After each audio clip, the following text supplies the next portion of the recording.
Buenas noches, queridos compañeros. Nuevamente saludarles.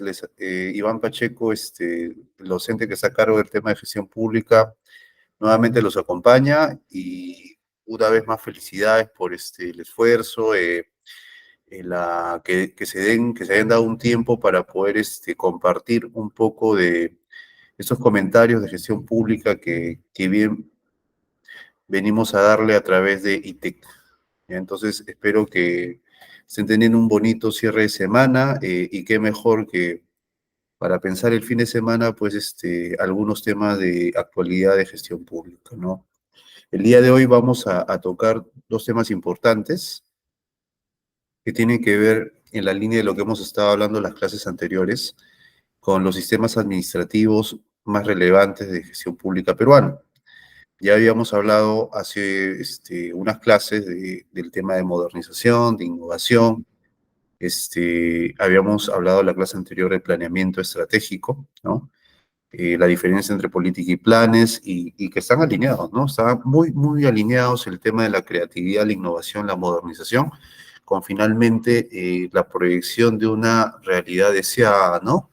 Que es básicamente la esencia del planeamiento, ¿no? Es el hecho de yo vislumbrar una realidad que quiero y ser consciente de todo lo que tengo que hacer para lograrlo, ¿no? Eso es la esencia del planeamiento. Ahora, el planeamiento estratégico que ya hemos expuesto en la clase anterior, y ahora nos toca un elemento sumamente importante, porque ya nosotros hemos hablado de la importancia del proceso creativo para solucionar problemas, ¿no? Digamos, yo tengo unos presupuestos para crear, los presupuestos de fluidez, ¿no? La lluvia de ideas, la sensibilidad ante los problemas, la flexibilidad para poder articular las ideas que yo voy identificando y finalmente la originalidad, los presupuestos de la creatividad. Pueden quedarse ahí si es que yo no lo aplico a un mercado específico o no se ejecutan, ¿no? Y es en ese momento en que surge la innovación. La innovación básicamente es conocida en el tema empresarial. Nosotros como consumidores esperamos permanentemente el acceso a productos novedosos e innovadores, ¿no? Pero esos conceptos que hemos estado hablando también se pueden aplicar a la gestión pública, ¿no? Y hemos hablado del Sistema Nacional de Modernización como un sistema de permanente actualización, renovación, para lograr un Estado moderno, un Estado eficiente, ese Estado que no tenemos. Y eso está alineado también con el planeamiento estratégico. Planeamiento, que es la visión de futuro de una realidad que yo quiero obtener y la identificación de los elementos necesarios para poder acceder a ella, en gestión pública también se da, pero esta vez con nuestra realidad deseada, es la que hemos identificado en el Sistema Nacional de Modernización, es ese Estado moderno, ese Estado eficiente, articulado, que satisface a los ciudadanos. Esa es la visión que nosotros queremos tener de un Estado, pero sabemos todo lo que tenemos que trabajar para poder lograrlo. Y mientras más tiempo pase en que no lo hagamos, el trabajo se duplica, se triplica, se vuelve más difícil, pero obviamente no podemos desconocer esa situación. Entonces, haciendo esta pequeña recapitulación de lo que hemos visto en las clases anteriores, nos adentramos al sistema que trata directamente de los medios, ¿no? Los medios fundamentales para poder nosotros cumplir nuestra visión, ¿no? Nuestra realidad futura deseada, ¿no? Poder nosotros solucionar la política pública, el problema público que hemos identificado. Pero como ya viene siendo costumbre en nuestras clases, vamos a tocar unos temas introductorios primero para que los conceptos que desarrollemos sean más fáciles de asimilar y podamos comentarlo con más ecuanimidad. ¿Ya? Entonces seguimos con la proyección. Bueno, vamos a hacer referencia a dos cuentos infantiles aquí, ¿ya? Son cuentos harto conocidos por ustedes cuando eran menores, por ustedes como papás, como tíos, algunos abuelos, quién sabe, ¿no? Pero siempre es importante recordar que los cuentos infantiles tienen, digamos, la particularidad de generar una lección, ¿no?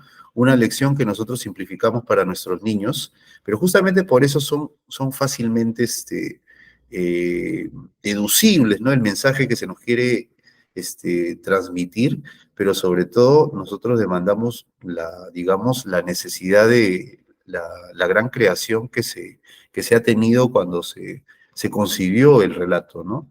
El primero tiene que ver con el clásico cuento de la cigarra y la hormiga, ¿no? La cigarra y la hormiga están en el mismo escenario, no están en primavera, en un bosque, pero las actitudes son completamente diferentes, ¿no? Mientras la cigarra vive el presente, ¿no? Disfruta de el alimento que tiene a su merced, no trabaja, ociosia todo el día, ¿no? Se divierte y la pasa bien.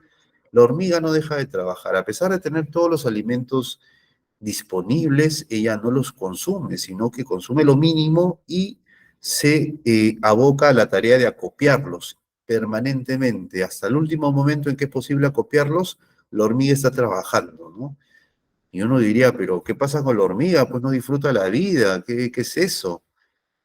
Bueno, pero la hormiga tiene un propósito, pues, ¿no? A diferencia de la cigarra, que no lo tiene, ¿no? Que es básicamente el vivir el presente, que también es algo legítimo ahora, pero el propósito de la hormiga es claro, el propósito es abastecerse para el periodo en que no cuente con esos recursos, ¿no? Y efectivamente la experiencia y el conocimiento de la hormiga se cumple, ¿no? Esa perspectiva que ella genera, ¿no? Utilizando los términos de la clase anterior, cómo va a ser el futuro, cómo va a cambiar la estación, lo tenía claro, ¿no? Tenía claro lo que iba a pasar y lo que no quería que le pase a ella, ¿no? Y lo que no quería era quedarse sin alimentos durante la estación invernal. En la estación invernal no hay alimentos, hay carestía. Si tú no has guardado tus alimentos, vas a sufrir hambre y probablemente perezcas, ¿no? En el cuento amigable, en la versión amigable, la cigarra le toca la puerta a la hormiga, hormiga, ¿sabes que estoy pasando hambre y tú has acopiado, pues, muchos recursos? Entonces la hormiga, bueno, también generosa, que es otra lección, le invita a pasar y juntos sobreviven el invierno. Pero en otras versiones del cuento más crudas, ¿no? La cigarra sí no puede valerse por sí misma, no tiene conexión con la hormiga, no sabe dónde está y perece, ¿no? En cambio, la hormiga puede sobrevivir el invierno gracias a esa previsión, al aprovisionamiento de recursos y lo que nos hace ver es de que la hormiga tenía un propósito, que era sobrevivir el invierno, pero para sobrevivir el invierno tenía que necesariamente acopiar alimentos. Si no lo hacía, no iba a poder cumplir ese objetivo futuro, ¿no? Entonces, yo tengo mi objetivo futuro, tengo mi visión futura y necesito realizar acciones para poder efectuarlo, para poder concretizar esa visión futura. Eso es lo que hace la hormiga en este relato y aparte de eso también se resalta la importancia de los recursos. Sin recursos, yo no puedo cumplir mis objetivos, yo no puedo construir mi visión futura. Entonces, este es un aspecto importante y además el tema de austeridad, ¿no? Que es algo muy similar a lo que nosotros vemos más adelante en relación con las políticas de austeridad, ¿no? De prudencia, de no desperdicio de recursos, ¿no? Entonces, hay muchos símiles, muchas actitudes, que podemos replicar, ¿no? ¿Ya? Ese es el primer relato. Y el otro relato, señores, tiene que ver con un viejo cuento de Samaniego, que es también un fabulista español, que es el cuento de la lecherita, ¿no? ¿De qué trata la lecherita? Me dirán, ¿no? Algunos que no lo conocen. Para los que no lo conocen, la lecherita es la hija de una lechera, ¿no? Su mamá se había enfermado, y ella le encarga, oye, ¿sabes qué? Ahora tienes que recolectar la leche por tu cuenta y yo te dejo la ganancia, pues, ¿no? Para que me ayudes, ¿no? La lecherita le va bien, ¿no? Llena un jarrón grande de leche y estaba feliz porque ella, digamos, camina, ¿no? Se va al mercado a venderla, ¿no? Y en el camino al mercado ella piensa en todo lo que va a hacer con el resultado de la venta, ¿no? Dice, con el resultado de la venta voy a comprarme 12 pollitos, ¿no? Los voy a alimentar bien y cuando sean grandes los pollitos voy a tener dinero suficiente para comprar un chanchito, ¿no? Un chanchito que lo voy a cebar, lo voy a alimentar bien y lo voy a vender en muy buen precio el chanchito, y con lo que voy a tener dinero suficiente para comprarme una vaca nueva que va a poder continuar el negocio de la leche al que se dedica mi familia, y va a ser mi vaca. Con eso yo voy a poder comprar muchas otras cosas más. Y en eso está pensando la lecherita, con su visión de futuro, ¿no? Su perspectiva, qué es lo que quiere finalmente, para qué está haciendo todo esto. Pero tropezó y el jarrón se rompió en mil pedazos y toda la leche se perdió, ¿no? Y los sueños también, las metas que ya tenía previsto realizar con ese recurso también. Moraleja, aparte de que ten cuidado cuando camines, la moraleja más importante es qué importantes son los recursos para poder concretar mis metas, mis encargos. Claro, uno podrá decir, no, profesor, pero no es necesario para ser empresario tener todo el dinero, todos los recursos. Claro que no, no es necesario. Pero sí tienes que tener claro que en algún momento vas a tener que financiarlos. Puedes tenerlos, puedes prestarte, puedes, digamos, asociarte, pero tienes que tenerlos al fin y al cabo. Si no los tienes, entonces tu proyecto no se concreta, ¿no? De ahí la importancia de los capitales semilla, los empujones, ¿no? El apalancamiento, el financiamiento inicial para poder concretar tantas buenas iniciativas empresariales que se ven diariamente en el mercado, ¿no?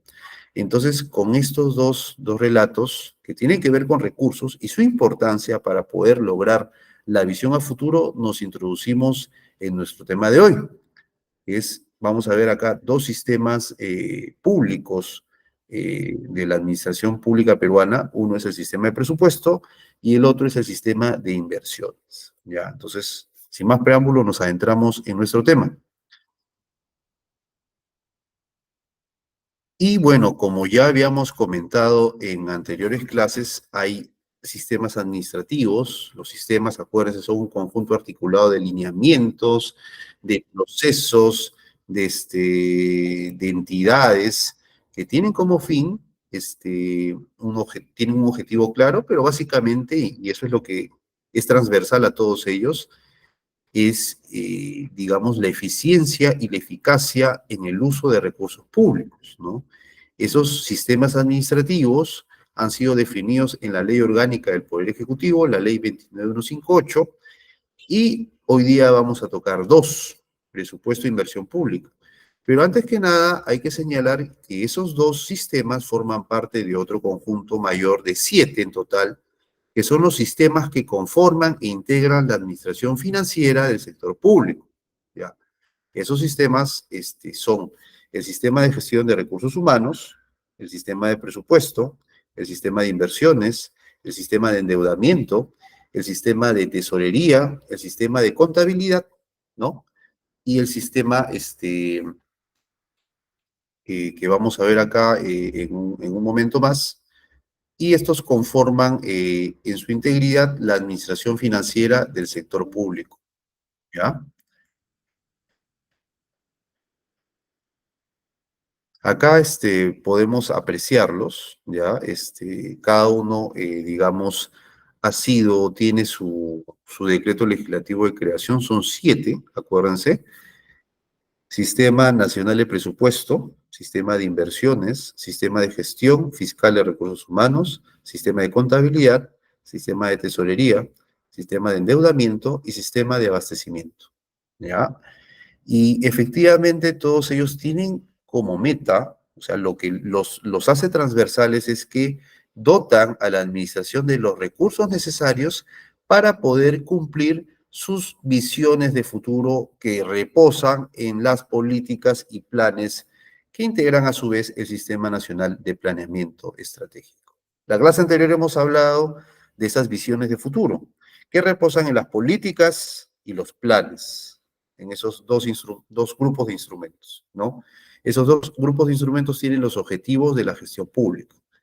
Pero ¿cómo pueden realizarse? ¿Cómo pueden concretizarse? Pues básicamente reposa la gestión de los recursos necesarios para poder llevarlos a cabo en la administración financiera del sector público a través del uso de estos 7 sistemas, ¿ya? que van desde el manejo de recursos, de presupuesto, va del manejo de recursos humanos, ¿no?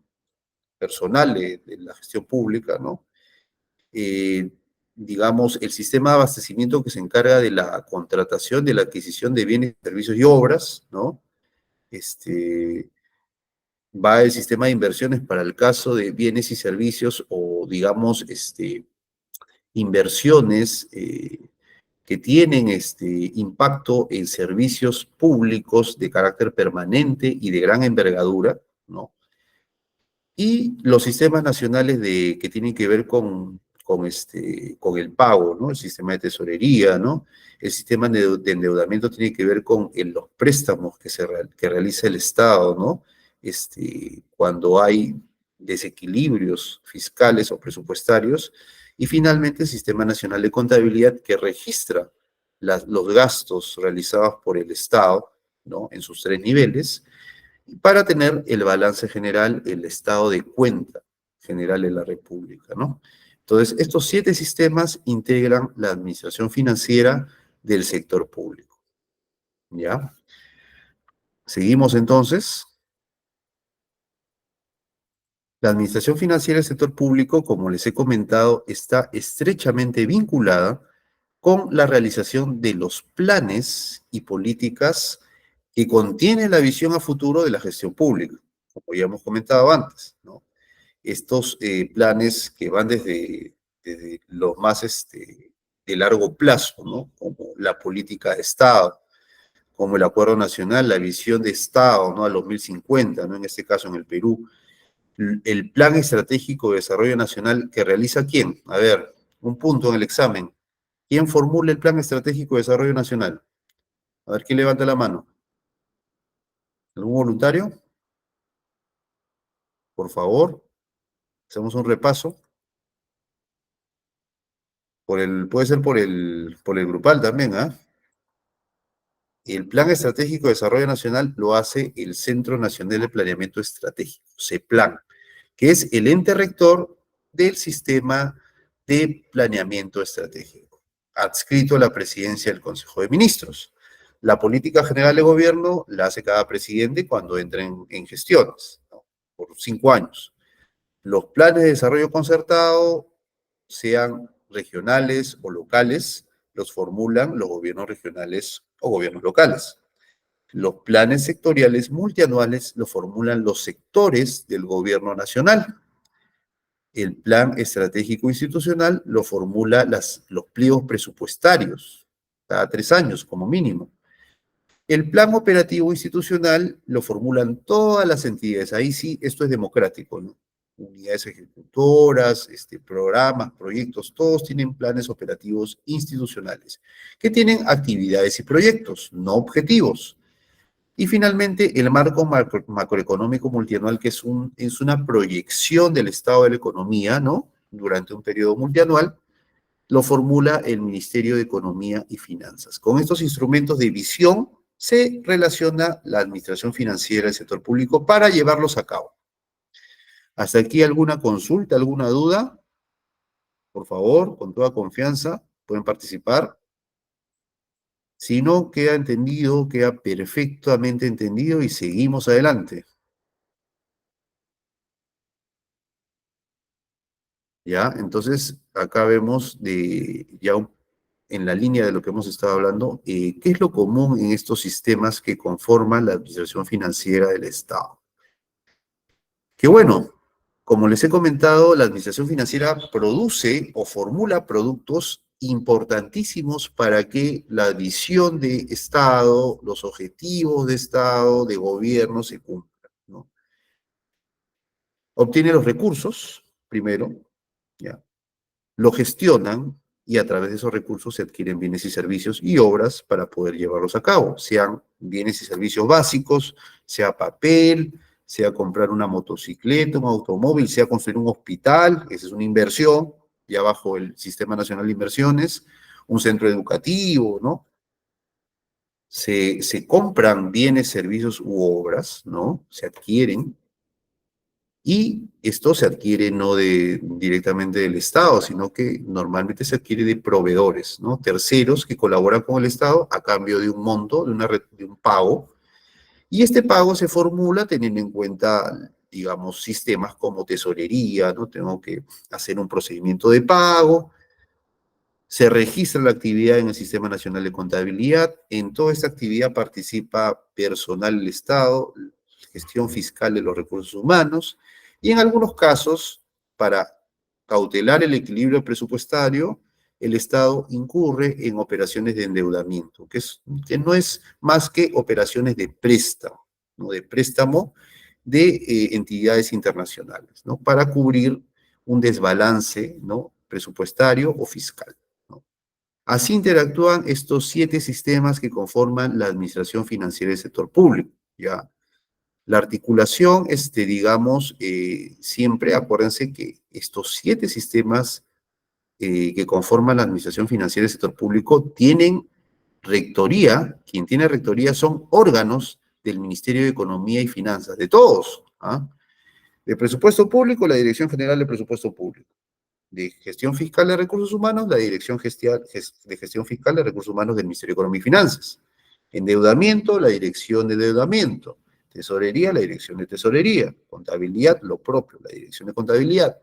De abastecimiento, lo propio, la Dirección de Abastecimiento. Y finalmente, en este caso, inversiones, ¿no? Del Sistema Nacional de Inversiones también hay un ente rector que es la Dirección General de Programación Multianual, inversiones del Ministerio de Economía y Finanzas, ¿no? Entonces, los 7 sistemas tienen rectores y todos estos están en el Ministerio de Economía y Finanzas. Es centralizado por eso, ¿no? Está centralizado en el Ministerio de Economía y Finanzas, pero requiere una descentralización operativa. Tienen unidades ejecutoras que están en todas las entidades del gobierno nacional, del gobierno regional y gobierno local, ¿no? Hay una rectoría porque ellos formulan lineamientos generales que tienen que aplicarse por todos los integrantes del sistema. Entonces, hay articulación, pero hay una descentralización operativa en estos 7 sistemas.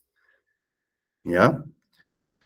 Seguimos entonces, por si acaso, también eso es algo común. Para la administración financiera hay un ejercicio fiscal y el ejercicio fiscal coincide con el periodo anual, que empieza el 1 de enero y termina el 31 de diciembre. Durante ese periodo se efectúan las operaciones financieras de todo tipo, sea de presupuesto, sea de inversiones, sea de gestión fiscal de recursos humanos, de abastecimiento. El año es el periodo fiscal de actuación. A veces el presupuesto también se da por un año, ¿no? Entonces, yo no puedo, por ejemplo, si es que contrato una persona para que me realice el servicio en diciembre, ¿no? Y la persona, no, ¿sabes qué? Me he demorado, no, lo voy a hacer en enero. No, señor, usted tenía que presentarme el informe en diciembre y en una fecha razonable para yo poder tramitarle su pago. Si no, el tema queda ya para el ejercicio siguiente, ¿no? Entonces, esto es muy importante. El ejercicio fiscal es anual y en esa anualidad reposan los 7 sistemas administrativos que estamos hablando. Hay un periodo de regularización, obviamente, periodo de regularización donde se subsanan aspectos que no han sido culminados en el ejercicio fiscal. Por ejemplo, yo fui contratada por una orden de servicio en el programa Juntos, ¿no? Tenía que hacer una consultoría y fue en diciembre, ¿no? Ya yo presenté mi informe de conformidad, me dieron el devengado, digamos, la última semana de diciembre, pero no me pagaron. No, no me pagaron, señor, no le pagan. Pero eso no significa que no me van a pagar, sino que pasa digamos, el proceso de pago para el año siguiente y se regulariza, ¿no? Porque ya el dinero fue devengado y se reservó ese dinero del 2023, perdón, 2024 y el 2025 me van a pagar el monto, ¿no? Entonces hay una regularización, hay aspectos que no han sido saneados el último día del año y tienen 3 meses para regularizar comúnmente, ¿no? Seguimos entonces, seguimos con la explicación.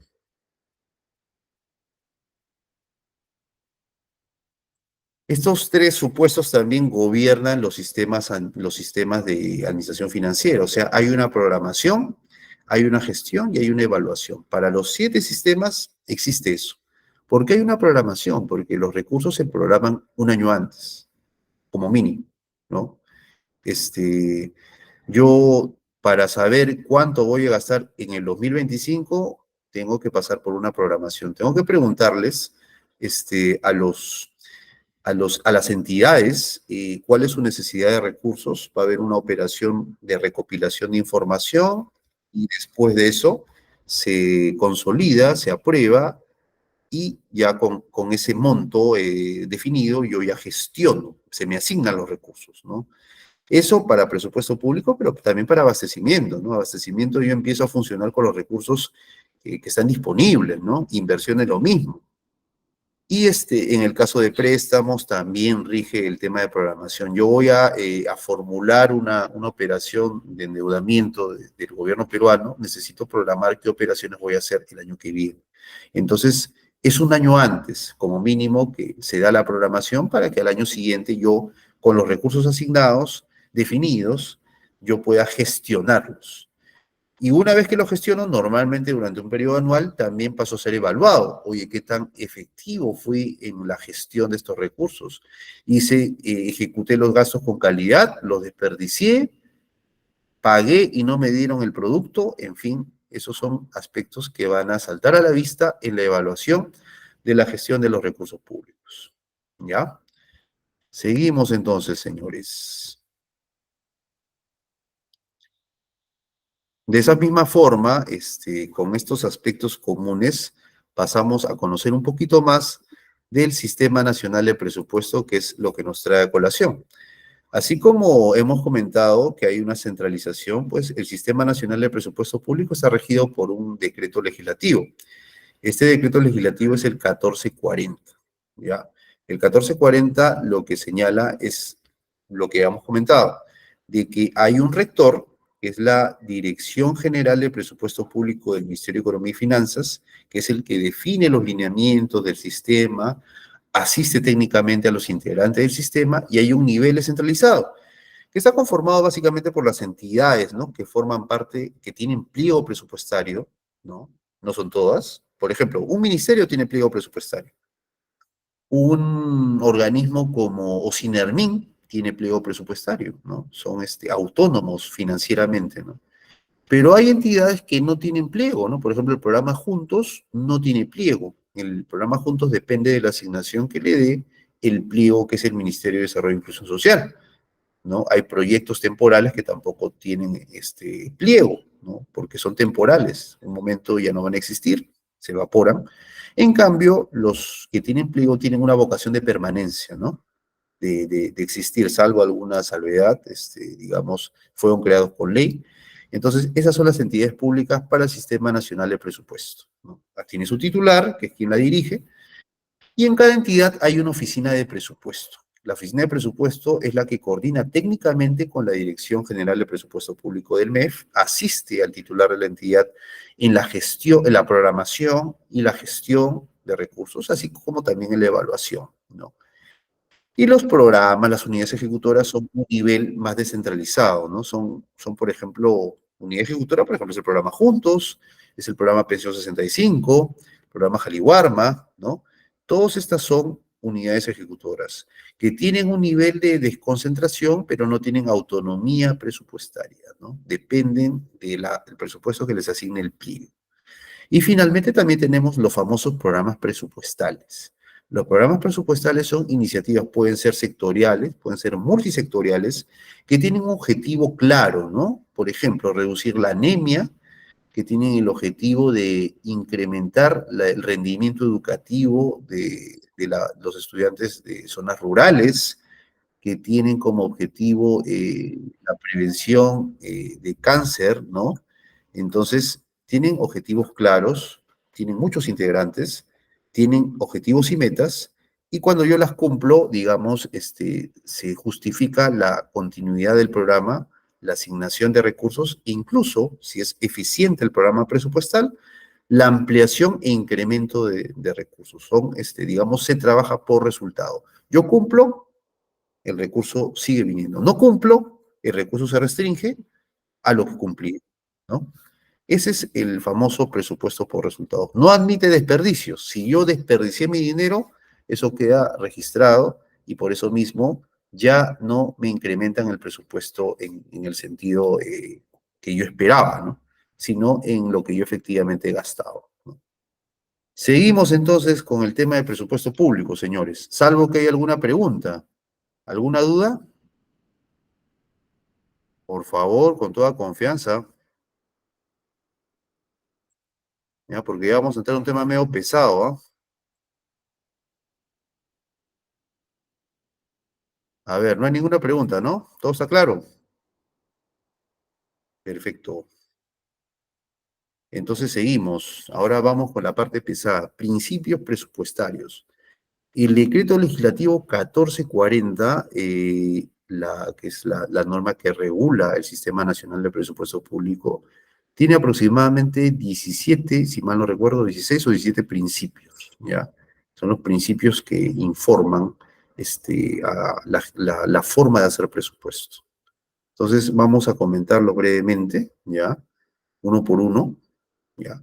El principio que creo que puede ser más fácil de mencionar es el de anualidad, ¿no? O sea, el presupuesto se aprueba todos los años, ¿ah?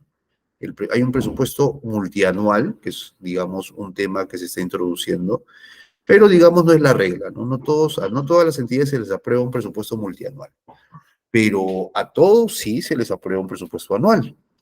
Y justamente durante ese año yo voy a ejecutar ese presupuesto asignado. Y ese presupuesto anual obviamente ha sido programado un año antes.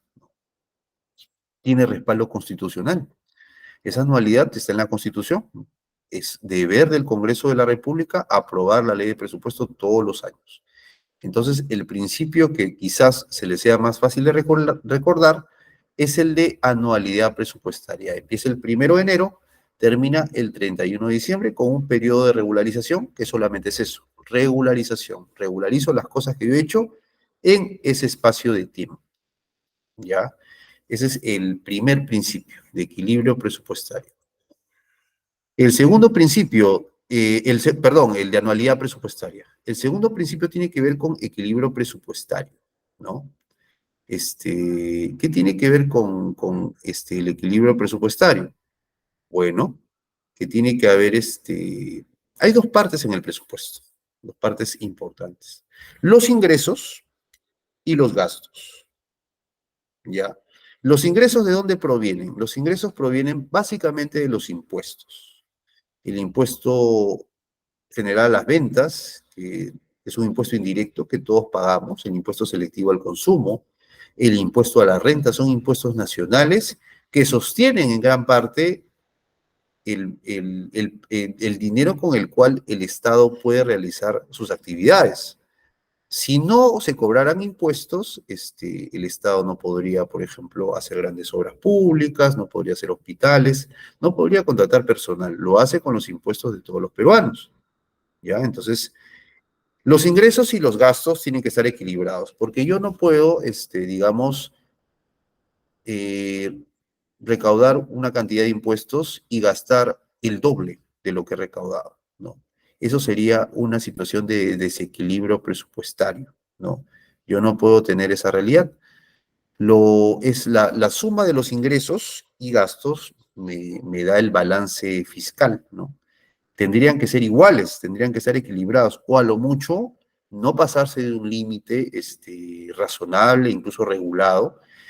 Y en eso sí les cuento, el Perú, tanto en equilibrio presupuestario como en equilibrio fiscal, ha sido muy felicitado, ¿ya? Porque casi siempre se han respetado los estándares esperados de déficit. Cuando yo hago mi resta, ingresos y gastos, y son más los ingresos que los gastos, o sea, digamos, he recaudado más dinero de lo que estoy gastando, ¿no? Hay un superávit fiscal. Cuando en cambio yo sumo mis ingresos y gastos y he gastado más de lo que he recaudado, hay un déficit fiscal, ¿ya? Ese déficit fiscal, que casi siempre hay, aunque en pocas proporciones en el caso del Perú, no puede pasar de un porcentaje que recomienda el Banco Central de Reserva del Perú. Entonces, el Perú siempre ha estado más o menos en el estándar. Ha habido una inflación por lo de COVID, ha habido, digamos, desbarajustes, pero dentro de todo, digamos, estamos dentro de ese porcentaje. Hay otros países que tienen un gran déficit fiscal, ¿no? Por ejemplo, el caso de Venezuela, es un déficit enorme, ¿no? El caso de Argentina también. En esa situación, dentro de todo, macroeconómicamente, Perú está bien, ha sido muy disciplinado en ese aspecto. Ese es uno de los aspectos buenos de la gestión pública peruana. Respeta los márgenes de déficit fiscal esperados y cumple a grandes rasgos con el principio de equilibrio presupuestario. ¿Ya? Hay otro principio también que se llama equilibrio fiscal, que consiste en la preservación de la sostenibilidad y responsabilidad fiscal establecidos en la norma durante la programación multianual. Bueno, acá el tema del principio de equilibrio fiscal tiene más bien una proyección multianual, ¿no? Si el equilibrio presupuestario es más, tiene que ver con la anualidad, ¿no? Oye, sabes que ingresos y gastos no pueden excederse cada año. Equilibrio fiscal tiene que ver más con una proyección. Yo proyecto recolectar ingresos, ¿no? En los próximos 3 años. Tengo un ámbito de proyección, eso es económico, ¿no? Es muy claro. Y también ese tema debe tener un correlato con los gastos que yo proyecto realizar. Entonces, esa proyección tiene que también tener un equilibrio. Yo no puedo proyectar gastar mucho más de lo que estoy proyectando recaudar, ¿no? En un tema multianual. Tiene que haber sostenibilidad, si no se destruyen las columnas macroeconómicas que, digamos, han mantenido sólido al Estado peruano en esos aspectos, ¿no? Eso es en el tema de principio de equilibrio presupuestario, equilibrio fiscal. Ahora vamos al tema de especialidad cuantitativa. ¿Qué significa eso? Eh, Cuando me dan a mí una asignación presupuestaria, me dan un monto, ¿no? O sea, ¿sabe qué, señor? Usted tiene para gastar, digamos, 2 millones en una obra específica, ¿no? A veces hay disposiciones en la ley de presupuesto que son así. Muy bien, son 2 millones. No, pero yo quiero gastarme 3 millones, pues, ¿no?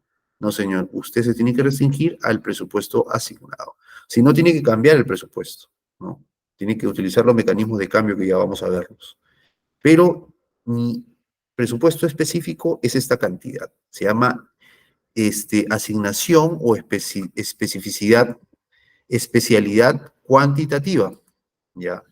Ese es el término. Y también tiene el principio, o muy relacionado, es la especialidad cualitativa. A mí me han dado los 3 millones para ejecutar un proyecto X. No, pero esos 3 millones yo quiero utilizarlos en mi proyecto Y, que es en otro lado. Pero señor, acá hay una asignación de monto y de proyecto. Usted no puede desconocer el proyecto para el cual le han asignado, o en ese caso tiene que modificar su presupuesto. Ah, ya, voy a hacer el camino para modificar mi presupuesto. Pero si no lo modifica, no se puede. Entonces, ese es el principio de especialidad cualitativa, ¿ya? No se olviden, por favor, de estos temas que estamos hablando. Todo el presupuesto asimismo está orientado a la población, ¿no? O sea, nosotros como gestores públicos tenemos en cuenta que este presupuesto no va para beneficiar a mi vecino o de repente a un empresario X, va dirigido a la población en su conjunto. Nosotros ejecutamos con dinero asignado en el presupuesto proyectos para sea para Chota, sea para Chalhuanca, sea para Cusco, para todas las personas que viven ahí. No es para una persona o por un individuo específicamente, ¿no? Es orientado al conjunto de la población, ¿ya? Es universal también. ¿En qué sentido? En que todos los gastos que se van a realizar en un año tienen que estar incorporados en el presupuesto público. Yo no puedo decir, no, lo que pasa es de que hubo algo de última hora que no programé, pues, si quiero ejecutarlo. Pero ponlo, pues, en el presupuesto, cambia tu presupuesto. No, no, así nomás, dice. No, señor. Todos los gastos que yo voy a realizar en un año, en un periodo determinado, tienen que tener un correlato claro en el presupuesto público, ¿ya? Es universal en ese sentido, tiene que agrupar a todos. Y tiene que ser unitario también, ¿no? Todo reposa en un único presupuesto. No hay dos presupuestos públicos, no hay tres, hay uno solo, ¿ya? No afectación predeterminada. Este principio nos dice, oye, por si acaso, el presupuesto, digamos, asignado, ¿no? De manera general para proyectos, no voy a decir que por si acaso solamente es para mi proyecto, ¿ah? Para el tuyo no. Es para todos los proyectos que yo formule. Si tienen alguno con nombre propio, será para ese. Pero si no lo tiene, no hay una afectación predeterminada. El dinero es para el conjunto de proyectos que yo formule, ¿no? Que cumplan con ese requisito. No es que está separado para mí, nadie lo toca, ¿no? Hay un procedimiento que se sigue para ejecutar el presupuesto, pero no viene, digamos, salvo que haya una regulación expresa que digan, estoy asignando 3 millones para el proyecto con código número tal, salvo esas, digamos, los presupuestos no tienen afectación predeterminada, ¿ya? Seguimos entonces, son íntegros, ¿ya? Los presupuestos, o sea, se tiene que registrar los ingresos y gastos que se realicen en los presupuestos por su importe total.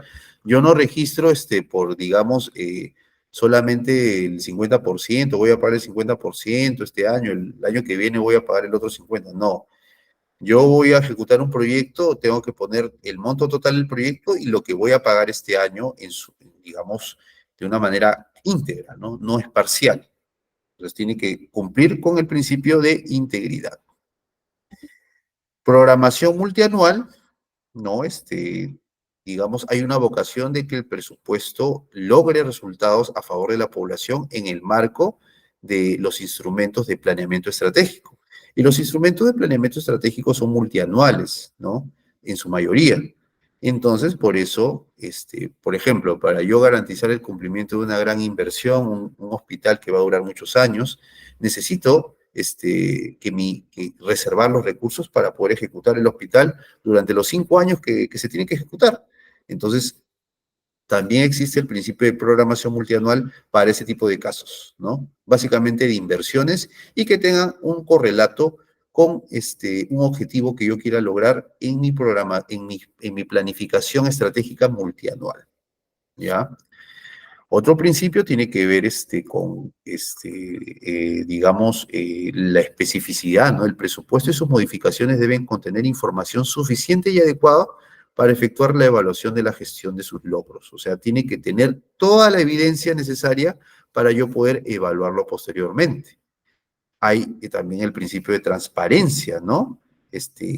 La ejecución del presupuesto observa el principio de transparencia conforme a la normatividad vigente, ¿no? El presupuesto es de calidad, ¿no? Tiene que cumplir con parámetros de eficiencia, equidad, efectividad, economía, calidad y oportunidad en su ejecución. Y eso va a ser materia de evaluación. Asimismo, es exclusivo, ¿no? Cuando a mí me asignan presupuesto, y finalmente la ley de presupuesto contiene disposiciones exclusivamente presupuestales y con vigencia anual. Evidencia. Siempre las decisiones de gestión presupuestaria tienen que contar con la mejor evidencia disponible. La rectoría normativa está a cargo del Ministerio de Economía y Finanzas, ¿no? Y tiene operatividad descentralizada, ¿ya? Entonces ahí, de esta manera, estamos cubriendo los 16 principios del Sistema Nacional de Presupuesto, ¿ya? ¿Hasta aquí alguna consulta? Con toda confianza, alguna duda, algún aspecto que no haya quedado claro, por favor. Sea por el grupal también, sin no tengan la menor duda en preguntar. ¿Todo claro? Qué bien, qué satisfecho me siento de lograr pues ese nivel de comprensión, ¿no? Y en todo caso les recomiendo siempre revisar el decreto legislativo 1440 que contempla los 16 principios del Sistema Nacional de Presupuesto también, ¿ya? Seguimos entonces. El Sistema Nacional de Presupuesto, se acuerdan, tiene integrantes. Primero es el rector, el Ministerio de Economía y Finanzas, pero también están las entidades. Las entidades, digamos, que tienen pliego presupuestario, que han sido creadas por ley, tienen un titular. El titular es el director, el jefe, el que, digamos, dirige la máxima autoridad ejecutiva de la entidad. Y él es entendido como el titular de la entidad para el Sistema Nacional de Presupuesto. Él puede delegar sus funciones cuando sean delegables, ¿no? Y básicamente es quien tiene las siguientes potestades que vamos a ver a continuación. Las potestades son las siguientes. Él recibe el presupuesto, yo por ejemplo soy director ejecutivo del programa Juntos.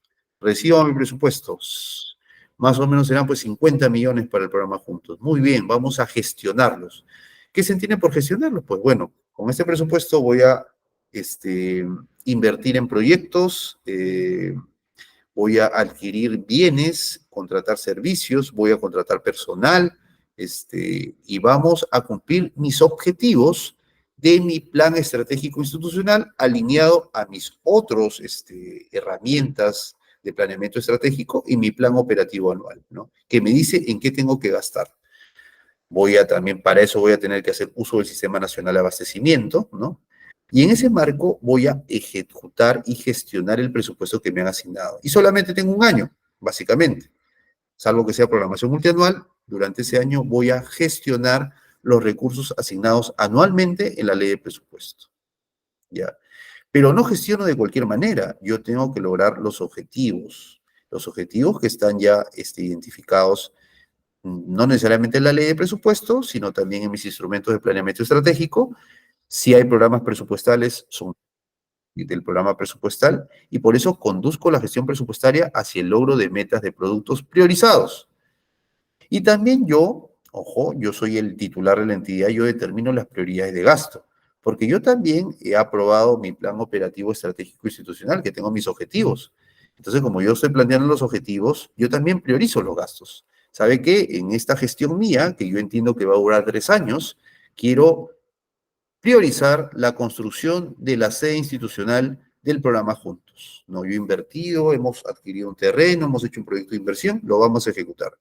No, señor, pero el programa Juntos es más importante que dé dinero a los pobladores. No, bueno, vamos a seguir dando, pero un objetivo estratégico que yo he identificado es que tengamos una sede institucional que formular el proyecto de inversión y por eso priorizo esa meta, ¿no?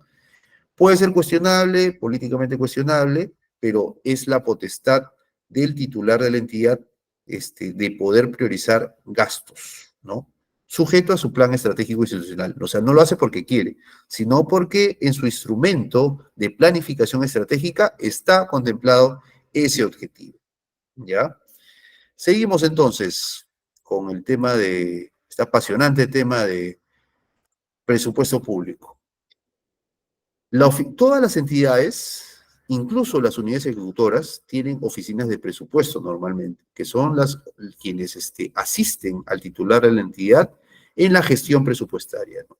Organizan, consolidan, verifican la información de las unidades ejecutoras que permiten tener información sobre la ejecución de ingresos y gastos. Básicamente, la oficina de presupuesto es muy importante en el tema de gestión, pero no solamente gestión, sino también en la programación para el presupuesto del año que viene y en la evaluación. Ellos proporcionan la información que va a ser evaluada, ¿no? por el Ministerio de Economía y Finanzas, ¿no? Esa es la importancia de la oficina de presupuesto. Y también tenemos ya en el nivel descentralizado operativo a la famosa unidad ejecutora, que no es pliego, ¿ya? La unidad ejecutora tiene autonomía financiera, pero no autonomía presupuestal, ¿no? ¿Qué se entiende por autonomía financiera? Pues que puede recaudar ingresos. Por ejemplo, yo soy el programa Juntos y tengo, digamos, mecanismos para recaudar ingresos. Tengo una tasa por el servicio que realizo y recaudo ingresos, ¿no? También puedo gestionar gastos, gestiono presupuesto, ¿no? Tengo una meta, porque finalmente tengo mi plan operativo anual, tengo que cumplir las metas que están en mi plan operativo anual, ¿no? Entonces, hay, digamos, mecanismos de gestión propiamente y autonomía financiera para la unidad ejecutora. Entonces, ese es el nivel descentralizado del Sistema Nacional de Presupuesto. Acuérdense, gobernado o regido, como rector está la Dirección General del Presupuesto Público. Luego siguen las entidades. De las entidades siguen las unidades ejecutoras y finalmente los programas presupuestales, ¿no? Que están al interior de entidades y unidades ejecutoras. Seguimos entonces, mis queridos amigos. Aquí justamente comentamos los programas presupuestales, ¿no? tienen objetivos y metas muy concretas, ¿no? Eh, si no las cumplen, digamos, el presupuesto no va a ser asignado en una mayor proporción a lo cumplido. Son muy importantes porque finalmente sus objetivos y metas tienen relevancia nacional, atienden un problema público, combaten la anemia, combaten el cáncer, reducen, digamos, la baja calidad educativa, van por mayores prácticas de lavado de manos, en fin, tienen diferentes objetivos y su importancia es estratégica, ¿ya? Los responsables de los programas presupuestales coordinan con las oficinas de presupuesto, ¿no? Para el cumplimiento de estos objetivos en su oportunidad, ¿no? Es muy importante finalmente que ellos informen sobre sus avances y logros porque esto va a servir de sustento para la asignación de presupuesto que se les emite, ¿ya? Seguimos entonces, y ya recapitulando, ¿qué es el presupuesto? Acuérdense, el presupuesto básicamente es un instrumento de gestión para el Estado, ¿no? A favor de la población, ¿ya? Y que se encuentra integrado, ¿no? Por los ingresos y gastos públicos, ¿no? ¿Para qué me sirve el presupuesto?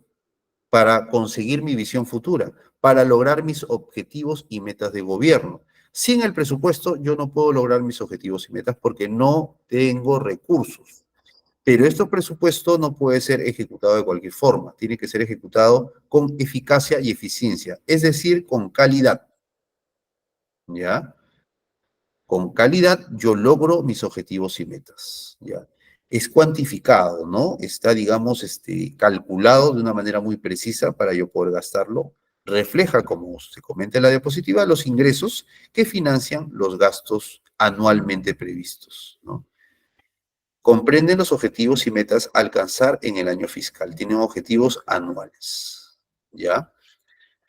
Hasta aquí alguna consulta, queridos amigos, con toda confianza, por favor. ¿Ninguna? Muy bien. El presupuesto, como les he comentado, ¿para qué me sirve? Es una herramienta para que yo pueda cumplir mis objetivos y metas. Yo lo gestiono, yo lo recibo, los empiezo a ejecutar, tengo que ejecutarlos muy rápido porque solamente tengo el año para poder hacerlo, y a través de ellos yo realizo mis planes de desarrollo, cumplo mis objetivos y metas institucionales, mejoro la calidad del gasto y finalmente yo voy a hacer materia de un control y evaluación porque puede darse el caso que no los gestione de manera eficiente y eficaz, o sea, con criterios de calidad, o simplemente los gaste en otros objetivos que no eran los previstos. Entonces, para evitar todo ese tipo de distorsiones e irregularidades, hay una evaluación de la gestión del presupuesto. ¿Ya? Y el proceso presupuestario, como les hemos comentado, tiene una etapa de programación, de formulación, aprobación, ejecución y evaluación. ¿Se acuerdan que para la administración financiera hablábamos de la programación, la ejecución y la evaluación? Bueno, acá el tema de programación lo vamos a ampliar un poquito. Aparte de la programación, hay una formulación, una aprobación, y de ahí viene la ejecución, que es anual, como mínimo, y la evaluación, que es semestral y anual. La programación, por ejemplo, va de marzo a abril. O sea, yo hasta este mes tengo para yo informar al Ministerio de Economía y Finanzas los gastos que voy a realizar el año 2025. Luego de eso, hay un proceso en que el MEF consolida toda esta información a nivel nacional, regional y local y empieza a formular el proyecto de ley de presupuesto. Tiene abril y mayo para hacerlo. De ahí ya tiene que remitirlo al Congreso de la República, ¿no? Y en el Congreso de la República tiene un proceso que va de junio hasta noviembre para aprobarlo, ¿no? Va discutiéndolo, va ajustándolo, va pidiendo sustentos a los sectores, al gobierno nacional, regional y local, y finalmente, a fines de noviembre, se aprueba la ley de presupuesto anual, ¿no? Esa ley de presupuesto anual va a regir a partir del 1 de enero del año siguiente. Se ejecuta durante el 2025, se gestionan los recursos y luego de eso viene una evaluación después de 45 días de vencido el semestre, cada semestre, o en mayo del año siguiente, que es la evaluación anual. ¿Ya? Hay directivas que regulan que el proceso de formulación del presupuesto, ¿ya? de sustentación del presupuesto ante el Congreso. Y finalmente hay una directiva que regula la ejecución del presupuesto durante el año fiscal. Todas estas emitidas por la Dirección General de Presupuesto Público del Ministerio de Economía y Finanzas. ¿Ya? Así también, como les comentaba, ¿no? Puede darse casos en que el presupuesto no es inmutable. Hay cosas que no programé, hay necesidades que surgieron. Vino el ciclón Yaku, ¿no? Vino el niño. Oye, pero yo tenía un presupuesto X y el niño vino, me destruyó toda mi infraestructura hospitalaria, me destruyó colegios. ¿Qué hago? Necesito repararlos, ¿ya? Y hay dos tipos de modificaciones que se dan. Modificaciones en el nivel institucional y modificaciones en el nivel funcional y programático. Cuando es una modificación en el nivel institucional, hay dos vías también. Una es que yo pida un presupuesto adicional al que ha sido aprobado, ¿no? Digamos que el presupuesto del 2024, vamos a poner un monto, puede ser de 1.000 millones, ¿ya? Por darte un monto, ¿no? 1.000 millones de soles. Yo me doy cuenta para reparar los daños del niño que 1.000 millones asignados no bastan, ¿no? Necesitamos una inyección de 300 millones más, ya, pero eso no está en mi presupuesto, señor. No, necesito un crédito suplementario. Un crédito suplementario es un incremento y básicamente ahí es en el PIA, o sea, en el presupuesto institucional de apertura de cada entidad. Por ejemplo, concretizando, tenemos al Ministerio de Vivienda. El Ministerio de Vivienda tenía asignado 500 millones ya de soles en el año 2024. Pero tras el desastre del niño, necesita un crédito presupuestario, necesita más dinero. 500 millones no es suficiente para él, para esta entidad. Necesita por lo menos 50 millones más. ¿Qué hacemos? Pues se va donde el Congreso, se formula un proyecto de ley de crédito suplementario y se le aumenta 50 millones. O sea, en otras palabras, el presupuesto de vivienda ya no va a ser de 500 millones, va a ser de 550 millones.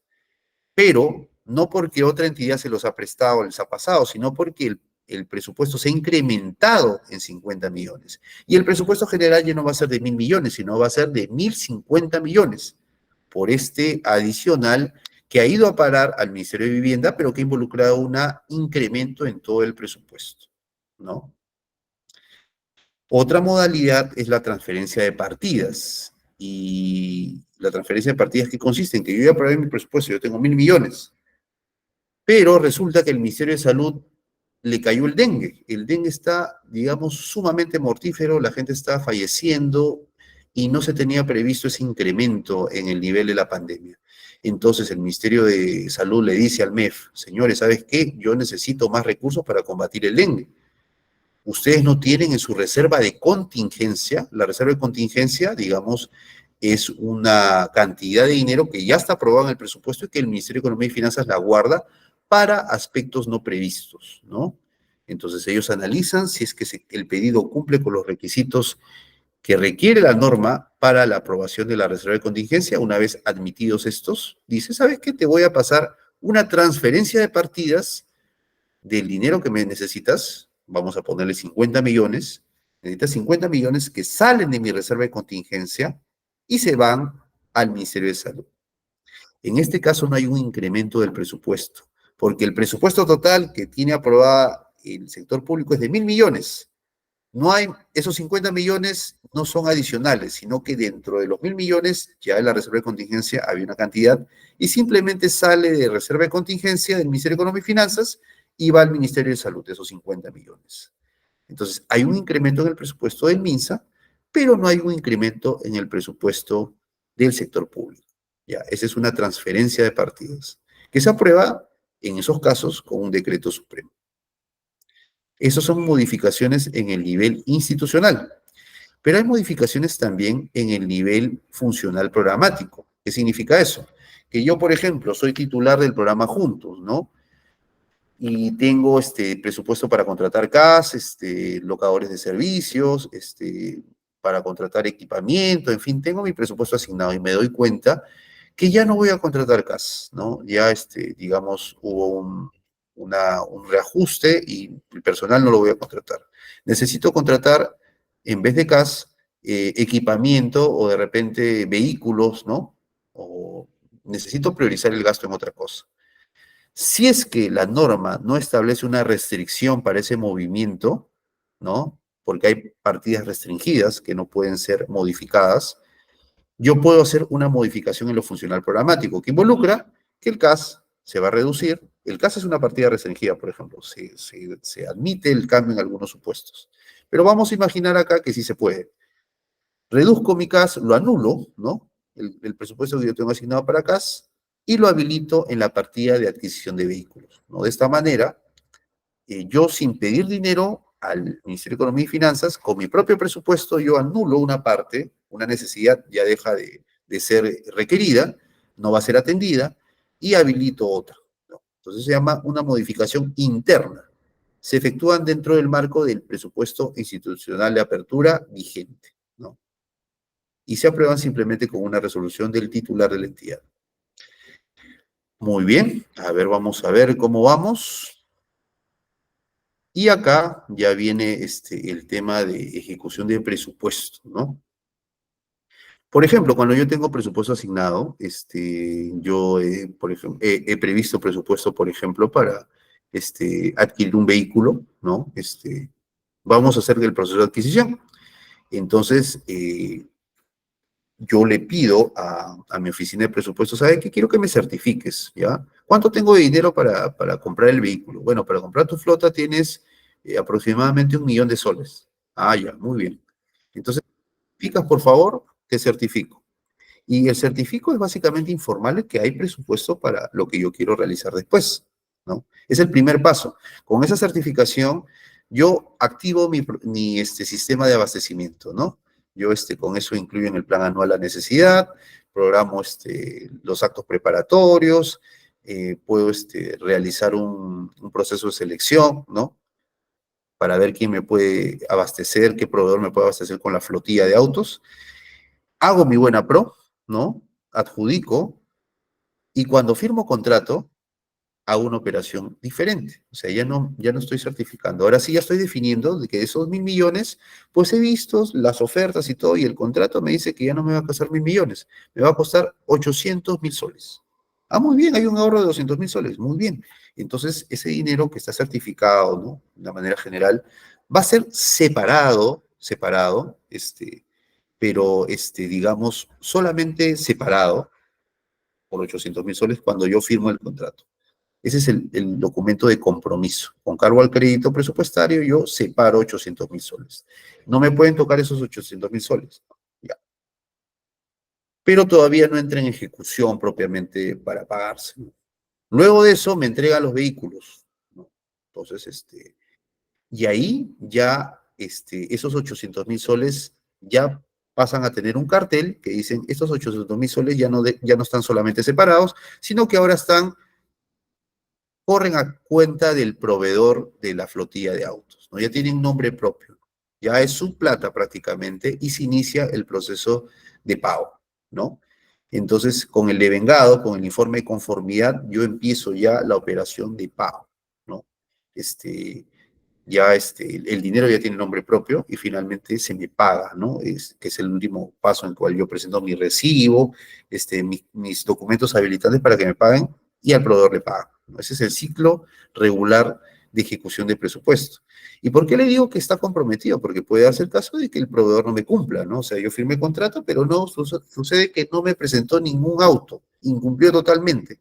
Ah, muy bien. Ese dinero deja de estar comprometido y queda libre, ¿no? Se puede utilizar en otra cosa que tenga que ver con adquisición de autos, queda liberado, ¿no? Pero ya no está reservado al proveedor. Pero cuando yo sí entrego el bien, sí queda reservado a mi favor, porque yo ya estoy cumpliendo con la entrega, ¿no? Entonces ya se inicia ya el procedimiento propiamente de pago con el devengado realizado. Entonces, son dos aspectos diferentes. También, como les decía, hay diferencia cuando cambio de ejercicio fiscal. Por ejemplo, me contratan el servicio en la última parte de diciembre, yo presento mi informe de conformidad, me hacen el devengado, presupuesto del 2024, pero finalmente se reserva y me terminan pagando en el 2025 con presupuesto del 2024. Pero ¿qué pasa si yo firmé contrato en diciembre, pero no presenté nada? No presenté nada en diciembre cuando debí haberlo hecho. Pues a mí ya no me van a pagar, ¿no? Ya con presupuesto del 2024 y queda ahí liquidado mi contrato, a pesar de, porque yo incumplí, ¿no? Incumplí y el presupuesto se fue. Entonces, es ahí lo importante y se ve lo importante que es la anualidad en este ejercicio del presupuesto, ¿ya? Vemos entonces con estos ejemplitos, y acá también, bueno, vamos a comentar un poquito más sobre los ingresos, ¿no? La gran bolsa del presupuesto lo constituyen los impuestos, como les comenté, ¿no? Y los impuestos a la renta, ¿no? Al IGB, al selectivo al consumo, los aranceles aduaneros sin renta de aduanas, entre otros, constituyen la gran bolsa que conforma los recursos ordinarios, que son los recursos que se revierten al tesoro si no se ejecutan, ¿no? Si yo, por ejemplo, me asignaron mucho dinero por recursos ordinarios, una gran bolsa, ¿no? Y no lo ejecuté al diciembre, todo eso se va, ¿no? Ya no me van a dar para nada, ¿no? O sea, se evapora y otra vez empieza el proceso presupuestario. Lo pierdo si no lo ejecuto. Eso es lo que sucede con los recursos ordinarios. Los recursos determinados, sí, a diferencia de los recursos ordinarios, tienen un objetivo, ¿no? Por ejemplo, el canon minero, el canon gasífero, digamos, tienen el objetivo del fortalecimiento de la región sobre la cual se han extraído, ¿no? Entonces, a veces cuando no se ejecutan, se revierten y otra vez regresan para ejecución de la misma entidad beneficiada, ¿no? En este caso, cuando es renta de aduanas, también regresa a la aduana, cuando regresa a la región el canon gasífero minero, ¿no? Los impuestos municipales regresan a la municipalidad para que los incorporen como saldo de balance cuando no hay ejecución. Esos son los recursos determinados. Aportaciones del ONP también. Los recursos directamente recaudados son los que las entidades recopilan, recaudan por sus servicios. Por ejemplo, los municipios con las tasas que les cobran por la licencia municipal, por la licencia de defensa civil, esos son ingresos que ellos recaudan y los pueden, así no lo ejecuten ese año, lo pueden volver a incorporar al año siguiente como recursos directamente recaudados, ¿no? Y finalmente las donaciones y transferencias que formulan otros gobiernos, ¿no? De fuentes externas, que tienen un fin, un cargo, pueden también ser materia de incorporación por saldo de balance, ¿no? Para el año siguiente. Lo mismo sucede también con las operaciones de endeudamiento, que son operaciones de préstamo, ¿no? El Banco Interamericano de Desarrollo, el Banco Mundial, el Banco de Reconstrucción, Fomento, son entidades que le prestan al Perú para proyectos. Esos proyectos a veces no terminan de ejecutarse en un año, 2 años, y esos recursos vuelven a ser incorporados al año siguiente para que continúen ejecutándose. Y sobre esos recursos, el Estado peruano paga un interés. O sea, es como si te prestaras del banco, ¿no? Te dan 1.000 millones y yo tengo que regresar 1.200 millones. Esos intereses para el banco, para el banco que me prestó internacionalmente, ¿no? Y tienen su correlato en créditos, como les he comentado, y bonos soberanos, ¿ya? Esto es sobre los ingresos, ¿no? Forman parte del presupuesto público. También es importante, chicos, recordar que el presupuesto puede ser multianual, ¿no? No es la regla es la anualidad, pero el presupuesto también puede ser multianual porque hay la necesidad de atender metas multianuales, como son las inversiones, como es el hospital que yo quiero construir, el centro educativo, y cuya ejecución me va a demandar varios años, ¿no? Pero también hay un correlato en los instrumentos de planeamiento estratégico, que también tienen una vocación multianual. Entonces es importante que haya una programación multianual también, ¿ya? Y están alineadas siempre con los instrumentos de planeamiento estratégico. Son estos los planes estratégicos, planes de desarrollo y los planes institucionales. Tienen que estar acorde ese presupuesto con las metas contenidas en esos instrumentos de planeamiento. Las características, ¿no? de esta programación multianual es que son continuas, ¿no? Tienen que ser ejecutadas, no puedo interrumpirlas, ¿no? No es que puedo ejecutar este año y después voy a dejar la obra paralizada, ¿no? Necesita continuar su ejecución para lograr su objetivo, que es que al tercer año yo cuente con el hospital. Entonces, son continuas. El gasto, digamos, tiene una proyección de ejecución, ¿no? Por eso tienen ejecutabilidad, ¿no? Hay una capacidad operativa y real que yo estoy esperando que se termine de ejecutar. El gasto debe ser consistente, o sea, tiene que haber evidencia de que necesito gastar en el banco de proyectos, ¿no? En bienes y servicios. Y finalmente, estos gastos multianuales van a permitirme cerrar brechas de servicios. No hay suficientes hospitales, no hay suficientes servicios educativos, no hay vías adecuadas. Con la ejecución de estas inversiones multianuales, a través del presupuesto multianual, yo voy a poder cerrar brechas, ¿no? Cerrar brechas de largo plazo o mediano plazo. Y este presupuesto multianual se refleja en la asignación presupuestaria multianual, que tiene el límite máximo, digamos, normalmente tiene 3 años, ¿no? De ejecución, ¿no? El primer año es obligatorio y me sirve de proyección para el presupuesto que yo voy a asignar en el año 2 y año 3. Si yo en el primer año no ejecuté presupuesto multianual, entonces es un gran indicador para que yo no te asigne en el año 2 y el año 3. Entonces, así se llama la asignación presupuestaria multianual. Eh, Vamos viendo aquí de que la Dirección General de Presupuesto Público, ¿no? Estima la asignación presupuestaria multianual en atención a los ingresos proyectados, ¿no? A las prioridades de política, ¿no? Que están en el Sistema Nacional de Planeamiento Estratégico, a la necesidad del cierre de brechas y a la calidad del gasto, ¿no? Hay una línea de base, ¿no? Y hay una asignación presupuestaria diferencial, ¿no? Bueno, chicos, entonces estamos acá cerrando el tema de presupuesto. ¿Hasta aquí alguna consulta con el Sistema Nacional de Presupuesto? ¿Todo está clarísimo? La mano levantada, por favor, con todo gusto, para poder absolver las consultas. Son preguntas de examen, ¿no? Muy importantes. Si es que no hay mayores consultas, nos vamos entonces de frente, de boleto, con el Sistema Nacional de Inversión Pública. Es el otro sistema que vamos a ver brevemente aquí en nuestra exposición. ¿Ya? El Sistema Nacional de Inversión Pública se llama Sistema Nacional de Programación Multianual y Gestión de Inversiones, ¿ya? Tiene como fin orientar el uso de recursos para la inversión que a su vez nos permita gozar a los peruanos de efectivos servicios y provisión de infraestructura.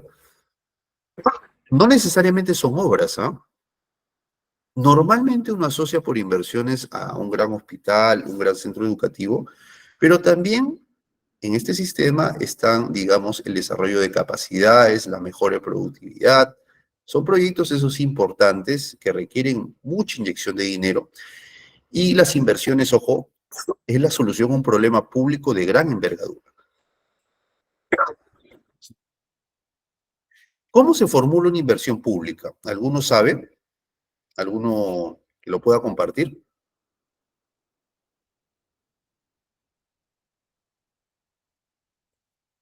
Bueno, a grandes rasgos les cuento, ¿ya? Uno tiene un problema público muy grande, ¿ya? No es algo sencillo. El problema público puede ser, por ejemplo, un tema de muy a medida, es el tema de seguridad ciudadana, ¿no? Y nos situamos en un ámbito concreto, ya, por ejemplo, puede ser el distrito de Jesús María, ¿no? Jesús María, digamos, quiero mejorar los niveles de seguridad ciudadana. Yo, identifico mi problema, veo de tipo planeamiento estratégico, de que hay, digamos, robos continuos en las avenidas, y eso devela, digamos, unos efectos, ¿no? Inseguridad ciudadana, la gente no quiere circular, no quiere andar, y hay una propuesta para, digamos, que yo tengo que identificar para mejorar los mecanismos de seguridad ciudadana en este distrito en concreto. Entonces yo me doy cuenta que tengo muchas alternativas para poder mejorar. Puede ser mejorar la iluminación, puede ser contratar más serenos, puede ser mejorar mi infraestructura de seguridad ciudadana, cámaras de vigilancia, centros de vigilancia, Entonces, y yo voy construyendo mi solución al servicio que yo quiero atender. Finalmente, yo, por ejemplo, puedo programar y programo multianualmente mis inversiones que no bastan y no se van a ejecutar en un año, en que yo necesito un centro de seguridad y vigilancia para Jesús María, para poder controlar. No lo tengo ahora. Uy, muy bien. Entonces usted necesita un centro, necesita adquirir una flotilla de vehículos, necesita contratar más cámaras, hay personal que tiene que brindarse. Muy bien. Todo ese paquete va a tener que ser formulado para yo poder identificar y programar mi inversión. El servicio es de seguridad ciudadana, ¿no? Yo quiero mejorarlo y tiene que ser eficaz. ¿En qué sentido? En que yo tengo un presupuesto y voy a tener que orientarlo hacia el cierre de brechas, ¿no? Ese es mi meta. Pero ahora, cuando yo voy a formular la inversión, tengo que ver cuál es la mejor alternativa. ¿Cuál es la alternativa más eficiente que maximice el uso de mis recursos para lograr mi meta? En la diapositiva tenemos un ejemplo, ¿no? El ejemplo es, por ejemplo, yo quiero reducir la brecha de conectividad urbana. ¿Qué significa? Reducir la brecha de, digamos, de vías, ¿no? O sea, hoy hay pocas vías, ¿no? Hay poca utilización de vías. Entonces yo tengo varias alternativas. Puedo construir un bypass, ¿no? Puedo optimizar mi semáforo o puedo ampliar mis vías urbanas. En mi análisis yo tengo que ver no solamente cuál es la más barata, ¿ah? Tengo que ver cuál alternativa va a beneficiar a más ciudadanos y hay un análisis costo-beneficio económicamente sostenible, en fin. Hay muchos indicadores que se van a tener que verificar para yo identificar o yo llegar a la alternativa más eficiente, ¿no? No es solamente la más barata o la más simple, pero la eficiencia va por ahí, en que yo maximizo mis recursos para lograr la mejor solución. Y ese es el propósito de formular un proyecto de inversión pública, ¿ya? Entonces, se programa, primero yo programo y necesito solucionar este problema, pero cuando lo formulo ya tengo que elegir la alternativa más viable, ¿ya? Seguimos entonces con el tema de inversiones. Y acá definimos un poco mejor lo que es un proyecto de inversión, ¿no? Un proyecto de inversión es una intervención temporal que se financia total o parcialmente con recursos públicos. ¿Por qué es eso? Porque también hay muchos proyectos de inversión con asociación pública-privada, ¿no? Por ejemplo, yo trabajo en el Ministerio de Salud. En el Ministerio de Salud hay muchos centros de salud que se están construyendo con la modalidad de asociación pública-privada. ¿Qué significa eso?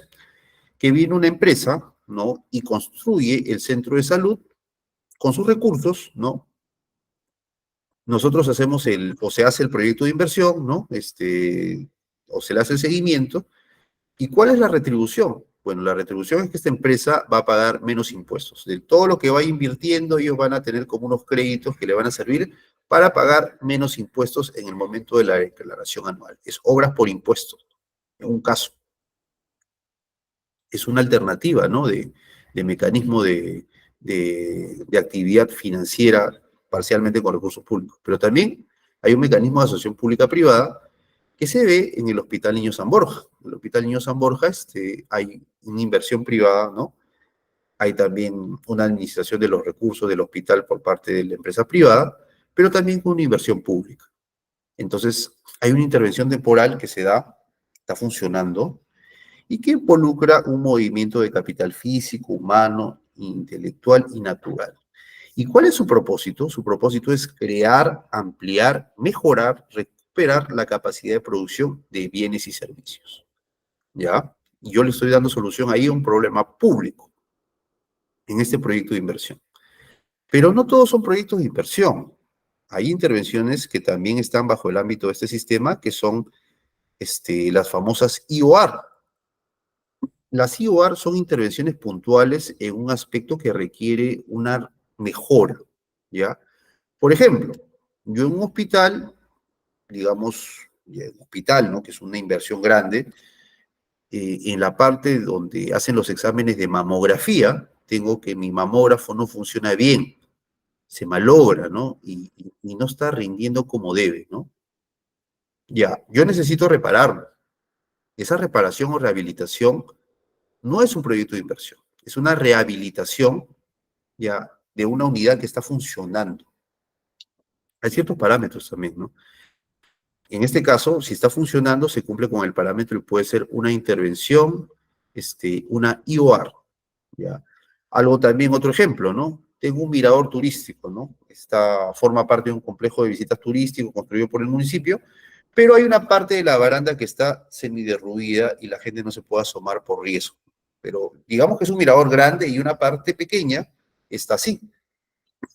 No se ha cerrado todo el mirador, sino solamente esa parte, pero ya requiere una reparación. Está en funcionamiento, está brindando un servicio y se requiere una intervención puntual y temporal. Esos son ejemplos de IOR. ¿Ya? Las IOR son intervenciones puntuales en activos estratégicos. ¿Ya? Hay una unidad funcionando, que es la unidad productora en funcionamiento. Hay digamos, contribuyen al cierre de brechas también de acceso y servicios y está alineada con mis objetivos y metas priorizados. O sea, igual, esta intervención que yo realice tiene que estar alineada a mis objetivos de planeamiento estratégico. ¿Ya? Un activo califica como activo estratégico cuando directa o indirectamente se constituye en un factor limitante de la capacidad de producción. Por ejemplo, el tomógrafo o el mamógrafo que no me permite a mí atender la cantidad de pacientes esperada. ¿No? Es un factor limitante y se vuelve un activo estratégico por eso. ¿Ya? Así vemos de que hay diferentes tipos de IOR, ¿no? Hay de ampliación marginal, ¿no? Cuando yo quiero ampliar mi terreno, ¿no? Quiero ampliar quiero ser más productivo, quiero, digamos, ampliar mi capacidad de producción. Eso involucra una ampliación marginal, ¿no? Que son ejemplos de un tipo en los cuales se realiza la IOR, pero también hay otros tipos que son los que ya estamos comentando de reposición, ¿no? Cuando no funciona, ¿no? Estoy reemplazando los equipos. O de rehabilitación, cuando están malogrados o en parte malogrados y los rehabilito. Así como optimización cuando quiero que mejoren, que sean más productivos, ¿no? Entonces, estos son los supuestos en los cuales se aplica una IOR. Asimismo, ya viéndonos un poquito más en el panorama del Sistema Nacional de Inversiones, así como hemos hablado del Sistema Nacional de Presupuesto, vemos de que hay un organismo rector, que es la Dirección General de Programación Multianual. Es el ente rector del sistema, es quien asiste técnicamente a las entidades, ¿no? Y verifica las programaciones multianuales de inversiones, que es algo muy importante. En esas programaciones multianuales de inversiones se prioriza las brechas de cada sector. Cada sector tiene brechas que cerrar. El sector salud, por ejemplo, el número de centros de salud, tiene que cerrarlos, tiene que aumentar el número de centros de salud. Educación, el número de colegios, ¿no? Tiene que ampliarse el número de colegios, tiene que mejorarse su infraestructura. En el caso de vivienda, digamos, los sistemas de agua y desagüe a nivel nacional, tienen que ampliarse la cobertura o reducirse en caso de agua y desagüe. Entonces son brechas de infraestructura. Esas brechas se reflejan en la programación multianual. Son las necesidades que tenemos como país y ante esas necesidades tenemos nosotros que realizar inversiones para poder corregirlas. ¿Quiénes realizan esas inversiones? Bueno, ahí tenemos varios actores. En las entidades tenemos al organismo resolutor. El organismo resolutor es, digamos, como el titular de la entidad para el Sistema Nacional de Presupuesto. El organismo resolutor es el que aprueba la programación multianual de inversiones, ¿no?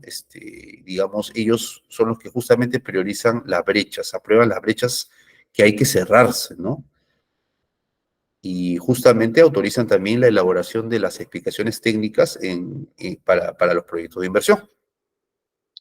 Y luego vienen dos actores ya en la etapa, ya no de programación, sino en la etapa de formulación y ejecución. La unidad formuladora es la que, por ejemplo, yo tengo mi brecha de infraestructura, de salud, necesito construir un hospital en el cono norte, ¿ya? Y viene a preguntarse a la unidad formuladora, ¿no? Unidad formuladora tiene que identificar qué tipo de inversión va a tener que realizarse. Es una gran inversión y formularlo, ¿no? Entonces, de esa manera, ellos elaboran una ficha que una ficha, dependiendo de la cantidad, normalmente las inversiones como mínimo, es- estamos hablando de 3 millones de soles para arriba, ¿no? Entonces, todo un parámetro de elaboración de esos documentos y el formulador es el que elige, acuérdense, la alternativa técnica más eficiente de la inversión. Y luego de eso, se pasa, y en el caso de las IOR, ellos directamente las ejecutan, ¿no? Pero en las inversiones ellos solamente las formulan. Y la unidad ejecutora de inversiones, ellos sí son los que ejecutan inversiones, las grandes inversiones, los grandes hospitales, los grandes proyectos de desarrollo de capacidades, por una cantidad de dinero importante, empiezan a formular las acciones necesarias para ejecutarlas durante todo el periodo que se requiera. Y finalmente, la Oficina de Programación Multianual le hace seguimiento al cierre de brechas, a si se está cumpliendo la programación multianual de inversiones. Los criterios de priorización, verifica que se estén aplicando y hacen la evaluación ex post. La evaluación ex post es muy importante. Cuando yo hago mi inversión, cuando empieza a funcionar, yo necesito ver cómo está funcionando, si tiene esa vocación de vida mínima que ha demandado su inversión o no. ¿Ya? Entonces, este es el panorama del Sistema Nacional de Programación Multianual y Gestión de Inversiones. Hay también un ciclo de inversión, como les comentaba. Primero, se programa y prioriza las inversiones orientadas al cierre de brechas. Después de eso, la unidad formuladora, una vez que están programadas, la unidad formuladora elige la mejor alternativa, la alternativa más eficiente para alcanzar los objetivos y metas de la programación multianual de inversiones. La unidad ejecutora de inversiones se encarga de elaborar el expediente técnico cuando son obras o el documento equivalente cuando es, por ejemplo, especificaciones técnicas o términos de referencia, ¿no? Y los ejecuta durante el periodo anual o multianual que se requiera. Y finalmente, la OPMI de cada entidad, la Oficina de Programación Multianual de Inversiones, ellos hacen seguimiento a la operación y mantenimiento y hacen la evaluación ex post. Cuando está funcionando esta inversión, verifica si está funcionando durante el periodo mínimo que se formuló en el proyecto inicial. Ese es el ciclo de inversiones que estamos viendo aquí.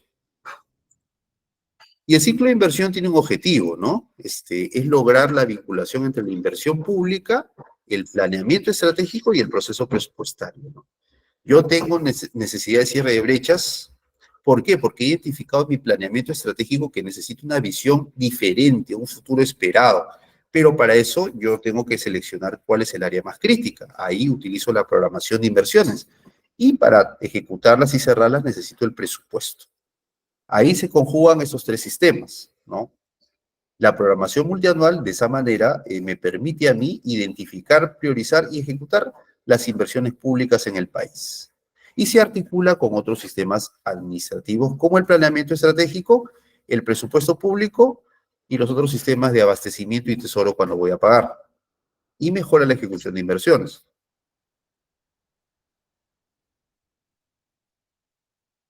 A su vez, acá podemos apreciar cómo se articula, ¿no? La programación multianual de inversiones con el planeamiento estratégico.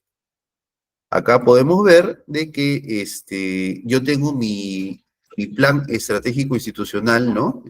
Acuérdense que tiene como mínimo unos 3 años, que tiene mis objetivos estratégicos, ¿no? Yo como titular de la entidad los priorizo. Yo tengo que ejecutarlos en un periodo trianual y para eso yo hago, como son brechas de infraestructura o de inversión que yo quiero cerrar, los programo, hago uso de mi instrumento de programación multianual de inversiones, ¿no? Los alineo de esta forma y esto se va a ejecutar en un periodo trianual como mínimo. Tengo también mi plan operativo institucional que puede ser ejecutado anualmente o multianualmente. Y también tengo mi presupuesto multianual, ¿no? Tengo mi programación multianual y con esos presupuestos que me asignan, yo ya tengo garantizada la ejecución de mis inversiones durante ese periodo mínimo de tiempo, ¿ya? Bueno, chicos, y es así como yo presento mi ciclo de inversión. Y mi ciclo de inversión, lo más importante, ojo, no es ni siquiera cuando yo culmino la inversión, sino es evaluar el funcionamiento de la misma, es la evaluación ex post. Yo he hecho mi esfuerzo de programarlo, de alinearlo con los otros sistemas administrativos. He elegido la alternativa más eficiente en teoría, la he ejecutado, pero ahora lo que tengo que ver es cómo funciona, y esa evaluación ex post queda a cargo de las oficinas de programación multianual de inversiones. Y hay evaluaciones ex post de corto, mediano y largo plazo. Las de corto son dentro de los 6 meses, a partir de los 6 meses, hay un seguimiento ex post. La evaluación de mediano plazo es a partir del tercer y quinto año, y finalmente la evaluación ex post de largo plazo es a partir del quinto año. Y eso es lo más importante de una inversión, que funcione y se mantenga en el tiempo, que sea sostenible en el tiempo. Y por eso también es muy importante la asignación de gastos de operación y mantenimiento de las mismas. Bueno, señores, ¿hay alguna pregunta en el tema de inversiones que pudiéramos absolver?